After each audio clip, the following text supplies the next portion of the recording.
We've had over 19 title fights in 2022. So we're going to take a look at who we think could be champion in 2023. So let's start with the heavyweights division. Dwain, who do you think has got a good shot of being the champion in 2023? For me, I'm going to go Tom Aspinall. I think after his injury, he seems to have completely refocused on who he is as a fighter. I was watching him do an interview with Bisping and Anthony Smith on the, is it Believe You Me podcast? Yeah, that's right. And he was talking about, he was saying, I am just going to remove anything in my life that is not going to push me towards that title. He said, if I go to the gym and there's not heavyweights there to roll on the mat with, I'm doing something else. I'm not interested. I'm not going to do interviews. And he says, I know it might make me sound arrogant or like I don't care, but I need to focus on my goal. And I feel like once he heals up from his injury, I think he's going to come back with that motivation. I think he's going to fly through that heavyweight division and hopefully get a title shot. So like a couple of years ago when he was fighting Andrei Arlovsky and the likes, and he was saying, I don't want to be doing this in 10 years' time. I'm in and I'm out. But he seems to have completely changed that mindset, completely changed his goals. Like, exactly like you say, I'm going for the title, I'm going for the kill, go for the juggler. And he has been showing that. Look at his dominant performance against Alexander Volkov. And then obviously, sadly, we got 15 seconds worth of a fight with him and Curtis Blades. But Aspinall is a good shout. And I'm not just saying that just because I'm rooting for him, a big fan of him. But he's an interesting one to follow his career.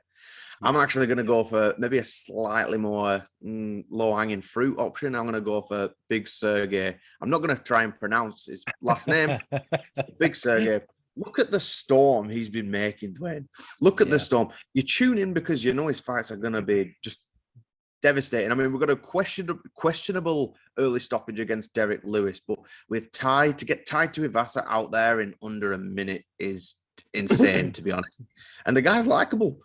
He's just, he's coming, he's an absolute war machine. He's like Brock Lesnar, but for striking without the wrestling. No, he's got it all. He's a good well-rounder, is Sergey. I wasn't joking, but I think he's in good title contention. And by the end of 2023, we could be looking at a new champion if Francis decides to pull his thumb out of his arse. Yeah, well, that's the problem, isn't it? It's who is going to be the champion there? I don't have a clue. By the time that we're talking about new champions, I don't even know who's going to be in that position, but I would love to see Big Sergey versus Big Francis, because that would be massive. Literally, I think their styles have just come together so well, and I think we'll get a real big brawl going on. But again, it's so difficult, isn't it? Because we just don't know who will be champion at that point. I'm going to say, are we just adding big to before we announce anyone's name now, Dwain? Big Brandon Moreno, Big Henry Cejudo, they're all big now. And then we move on to the light heavyweights. Again, a very difficult division with perhaps we don't know who's going to be the champion, but Mark, who are you going for this? Again, I don't want it just to be completely obvious picks all the time, but I'm going to go with Yuri Prohaska just because you can't ignore what he's done in the octagon so far. The knockouts, he knocked out Dominic Reyes last year as well. I know he's got a knockout before that. And then he put on Fight of the Year contender with Glover, finished Glover in the last round. And obviously we was going to get a rematch, but, with injury. And that fighting style aside, for him to get a shoulder injury and then instantly, no, it's that bad that he's just, right, I'm going to call it. I'm not going to hold the division up. I'm going to let everyone keep going. I'm going to heal up. You've got to admire that, surely. It's not like a Khabib or a potential John Jones or Francis Ngannou where they're just, messing around, just holding the title, polishing it at home, calling everyone else bums. Fair enough to the guy. But I think when he is healed up, I think he's going to come back. And whoever he may face, if they do the Glover rematch, which I'm presuming they might do, even if no one is the champion, I think he's going to come back with a completely different mindset. He's going to dot the I's, cross the T's, and dominate. Have you got a light heavyweight in mind? Yeah, I agree. I'll stick with Yuri for now, just because I think it is such a good point, isn't it? Like, where is he going to go next? How's he going to come back from his injury? Is he going to be the same fighter? Is he going to be different? Is he going to be more motivated? And I'd get your point that it's good that he's sort of vacated the belt, but I kind of wish he hadn't really, because the issue is whoever becomes champion now he's just going to feel like an interim title holder anyway, because I think we're all just waiting for Yuri to come back. But yeah, I think that's a good shout. I think within 6 to 8 months, we will see him as champion again. But my pick, I'm going for a bit of an outlier here. I'm going for Johnny Walker. I think when his last fight, and he's changed coaches now, he's with John Kavanagh at SBG, and he just seems such a well-rounded fighter. I think he's got good wrestling, he's got good striking, he's got good jiu-jitsu. And I think he just needs that extra push. And I think now that he's under a coach who's taken a champion there before, I think he's got that chance. And, especially now that anyone seems to be getting a title shot in the light heavyweight division, he could have one, in February. Who knows? Literally, they'll put anything on at this point. I must admit, Johnny title contention and Johnny Walker currently would have never crossed paths in my head. But I was a big fan of Johnny. I enjoyed watching his fights. He was entertaining. It was unpredictable, his wild style. And then I remember in 2019 when Corey Anderson cleaned him out, and he was on a little bit of a skid then. Obviously, he got a win over Ryan Spann. And I know Jamal Hill knocked him out. Like he made him do the Michael Jackson Smooth Criminal earlier this year. Do you remember that? Yeah. And then after that, he's got a recent win over Q-Tel Arbor when he got kicked out of the arena straight after, if you remember that. Yeah, I wouldn't have thought that a win over Q-Tel Arbor would have warranted title contention talk. But we can see what he does in 2023. Like you say, a different coach. He might come in with a different style. And if he can pick off, realistically, exactly like you say, anyone seems to be getting a title shot in the UFC now. I think he may well only be 2 or 3 fights away if he's consistently winning.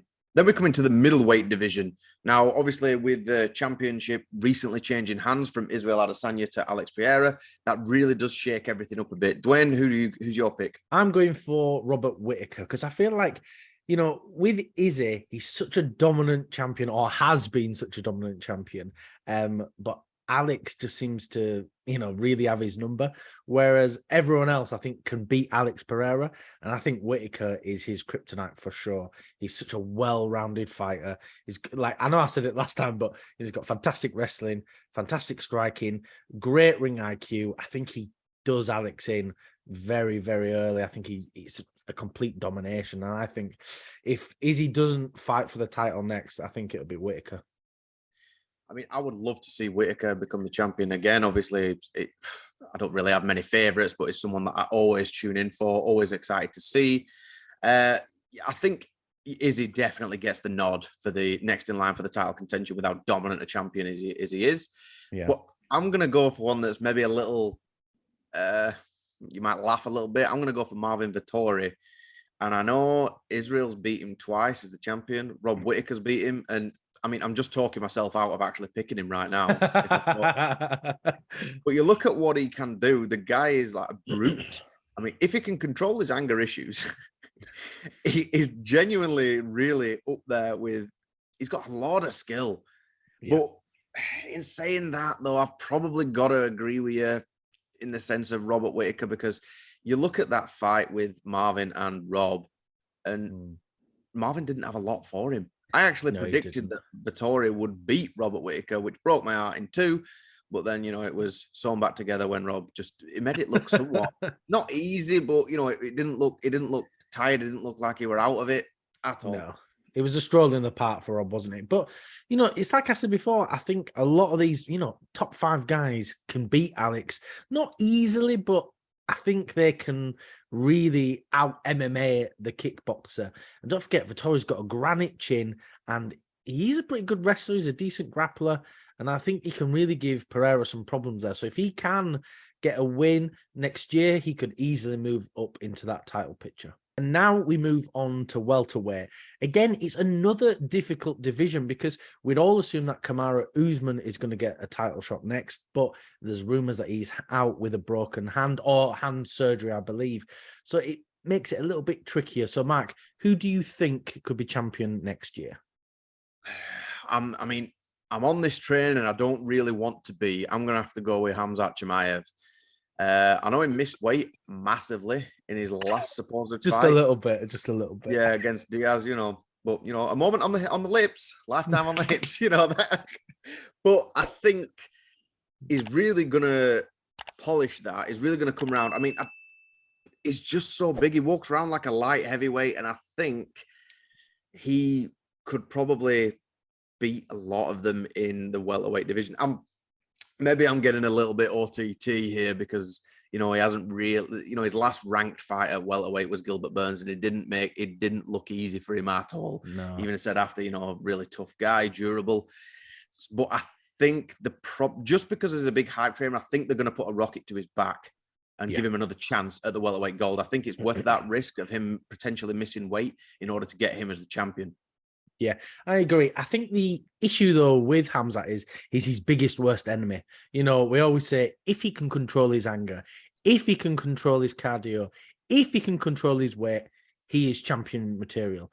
But the issue is, I can't imagine Dana risking putting him in a main event for a title shot right now without proving that he can make weight. And the issue is he's proved that he can't make weight. So fingers crossed, next time he'll make weight, fight a number one contender, and then get that title shot. But I'm going maybe a pretty obvious one here. I'm going with the number one contender, Colby Covington, because I feel if Edwards still has the belt, he can really cause Leon some problems here. I think, I wouldn't say he's necessarily a well-rounded fighter, but he's a great wrestler and he has fantastic cardio. And I think he can push towards and get a decision win over Leon. And now that Usman's out of the picture, who he's lost to twice, I think it gives him that chance to finally become champion. It really does, doesn't it? It's literally like sort of almost while the cat's away kind of thing. Because Colby, you never go into a Colby Covington fight thinking, oh, he's gonna get a knockout here. But you think it's kind of sad, but it's true. You presume that it's going to be a Colby decision win because he swarms like the plague, just peppers him with shots. I think he can definitely beat Leon Edwards. Colby Covington, that's a real good shout, and especially with Usman out the picture. Dana White's even said himself, if tomorrow Usman wasn't the champion, Colby Covington would be wearing that belt. Now we move on to the lightweight division, and this is presuming that Volkanovski can't get it done against Islam Makhachev. Dwayne, who are you going for? Well, we might assume Volkanovski can't get it done, but I am going to assume he's going to get it done, and that's what I'm going to pick. I think Alexander Volkanovski has shown what a well-rounded, talented fighter he is, and I'm really, really hoping it. I'm kind of regretting saying this as I'm saying it because, Islam's just such a dominant fighter, isn't he? But I think to give Volky's credit, he's just such a good fighter between rounds. He's got such a good team and he changes drastically. So I think if anyone's going to get it done, it'll be Volk. And I've got to push that into the universe and believe in Mark. And I hope everyone else will as well. Well, he's the number one pound for pound ranked for a reason, isn't it? And what I wouldn't give to see him and Tai Tuivasa in Perth doing a shoey on the side of the octagon together. I thought you were going to say a fight. I thought you were saying have a fight in Perth. Maybe not quite. We don't want to see a manslaughter charge. Volk's good, but he's not that good. Let's leave that one there. I don't know if they would get it done, but I'm going for it's kind of a obvious sort of bet. And Dustin Poirier, he's been the interim champion, but he's never been there. And I think he's in the latter stages of his career. He seems to be doing more, better off a worse term, prize fighting, if that makes sense. He's not the most active anymore. He's got nothing to prove. Just look at his resume, who he's actually beat and who he's finished as well. And especially coming off a win off Michael Chandler, he might not be, the most technical, but he's one of the most entertaining and everyone tunes in for his fights. He always seems like he's just about there. And then he gets beat. Khabib submitted him. Charles Oliveira submitted him. If he gets a rear naked choke by Islam, I think he's just going to retire. He's going to cry in the octagon like DC and leave. Yeah, I think that's the problem for Dustin. As good as a fighter he is, I think he really lacks that champion mindset, and he's also going against some really big guys. I think it's a real difficult one to actually become champion. We kind of throw it around willy-nilly like, oh yeah, he's a great fighter, he'll get gold, but it's so difficult to actually do it. And I don't want to start making assumptions about him, but like when he took that third Conor fight rather than taking the title shot, to me that showed that perhaps he's more focused on money, which is fine. I mean, I would be as well. I'd gladly let Conor kick me in the head for $1 million, gladly. But I think he'll really struggle with that. And I think with Islam, I think if Oliveira can finish him and Khabib can finish him, it's likely the same for Islam as well. And then we move on to the featherweights. We've got a very dominant champion in Alexander Volkanovski, who's perhaps fighting for another belt next year. But Mark, who do you think has a chance of defeating him? It's very hard to pick anyone to beat Volkanovski with, like you said, just how dominant he is. He's, like I've said before, he's the pound for pound for a reason, and he is so dominant. But I'm going to go for a stab in the dark here. I'm going to say the fighting Fulmer, Josh Emmett. I think, especially if his last win, Calvin Kattar, and, he's just that good. He's got an interim title fight coming up against Yair Rodriguez at 284. I think he gets that done. I'm quite sure he does, to be honest about it. And I think after that, if presuming that Volk wins, I'm presuming he's going to go on to lightweight, but he wants to keep both divisions active as well. And surely Josh is next in line for a title shot. I think he's probably one of the ones who could get it done.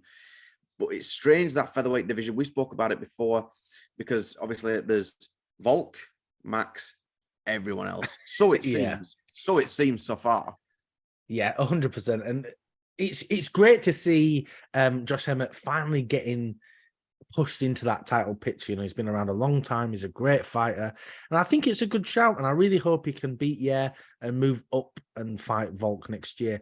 And like you said, it's so difficult, isn't it? Because the obvious choice for this is Max Holloway. He could be the next champion. But the issue is he's already lost 3 times to Volk now. So it puts him in a very tricky position. But it, like you said, it opens up the rest of that division to move up. So I'm going to go for a bit of an outlier. I'm going to go Arnold Allen. He's come off that win with Calvin Kattar, and it was an injury win, but, it is what it is. What can you do about that? And I think he's literally 1 win away from getting a title shot. So if he maybe fights the loser of Emmett or maybe Holloway, and if he can scrape a win there, we could see him fight Volk next year quite easily, I think. It's a very tough one, isn't it? Especially with the featherweight, because you almost don't want to put Max in a fight that he could potentially lose, because then it kind of sucks. But at the same time, even Arnold Allen versus Josh Emmett, I wouldn't be mad about seeing that. Just get Josh Emmett wandering around the world of Skyrim, bring him out, bring him into the octagon again, stop him from being in a barkeep. I think it works well. That'd be an actually interesting fight, presuming that Yair gets beat by Josh Emmett. And even Arnold Allen has said, Volkanovski can do what he wants. He's proved time and time again. He's the king of that division, isn't he? Moving on to the bantamweight division, we've got Aljamain Sterling, who is the champion, who doesn't get enough credit as what he deserves, is what I think.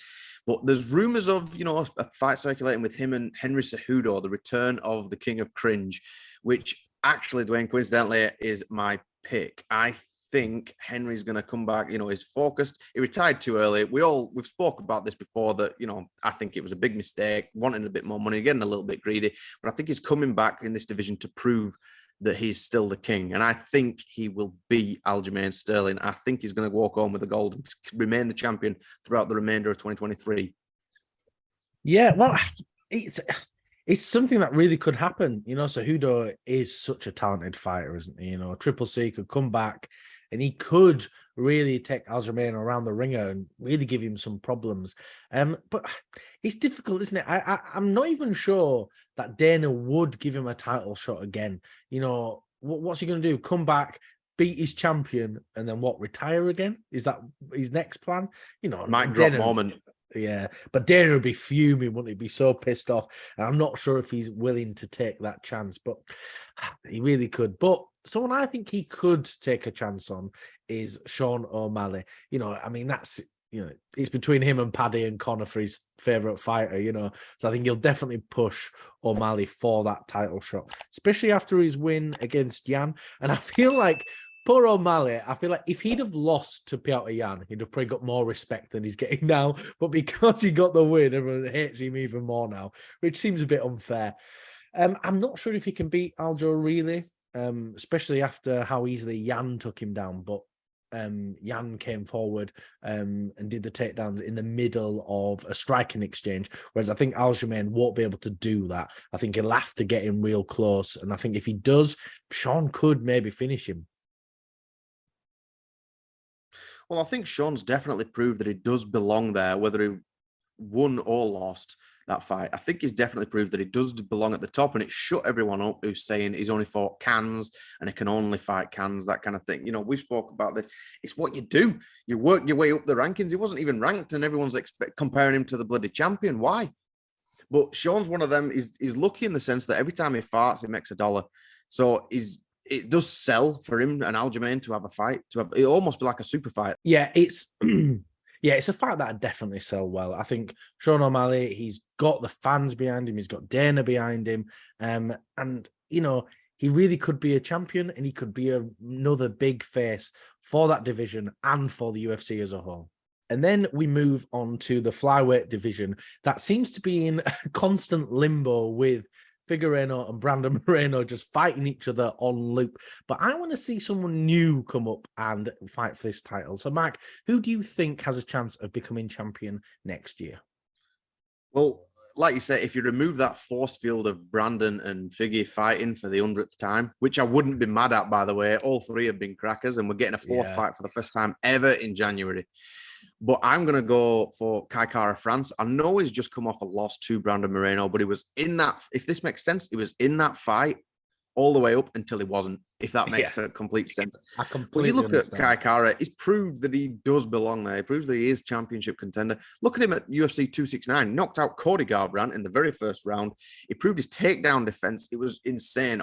Earlier this year in his fight, earned himself an interim title fight against Brandon Moreno. And like I said, he did so well to consider that Brandon Moreno has been the champion. He got caught with a liver kick and then he went down. But I think that he's going to really correct his mistakes, sharpen himself up, and come back. And by the end of 2023, we could see another New Zealand champion. Yeah, I think you're 100% right. Kai Kara France, he constantly adapts and changes. I think it's a big part of that team that he's with. And I think it's a big part of that team that he's with Volk and all those kind of guys. They've got a really good tactical mind, and these fighters come out different every single time. And I'd love to see Kai get a title shot and really move up, and I'd love to see him become the champion. But I'm going to go for another sort of outlier one here. I'm going to go Mohamed Makayev. He had 3 excellent fights last year, the British Dagestani himself. And I think he is really, really going to push up this division. He came in and he got 3 wins last year, and now he's ranked 14th. And because that division is constantly in that state of limbo, I feel like you're only 2-3 fights away before you're pushed into that top 10 and into that title contention. And I think it could be very interesting to see him fight Figueiredo or Brandon or even Kai, whoever's the champion at that point. Well, whoever it is, it does get pushed, but you're right. He has had an amazing debut year, which we spoke about in the awards. But it's good to think and to reflect on this because that division was almost scrapped a couple of years ago. And essentially, the first fight with Brandon and Figgy saved it in the sense. So to keep that going, and now we've got all these different names that are getting pushed. How thankful are we to actually have this? Because like I said, we're getting a 4th fight with them too. I don't think anyone's mad about that at all. And it's getting pushed now, and all these other names, you know, it's getting forced. Because what else? What would be the alternative? They all have to move up to bantamweight. Yeah, that's the thing. I don't want to see that division die out. And that's why if they can push these people up like Mohammed and all these other fighters and push them up, and maybe even Demetrius Johnson comes back because he's been killing it in Bellator. But I do think that's all we've got time for. Thank you for watching. If you can like, comment, subscribe, it really does help us out.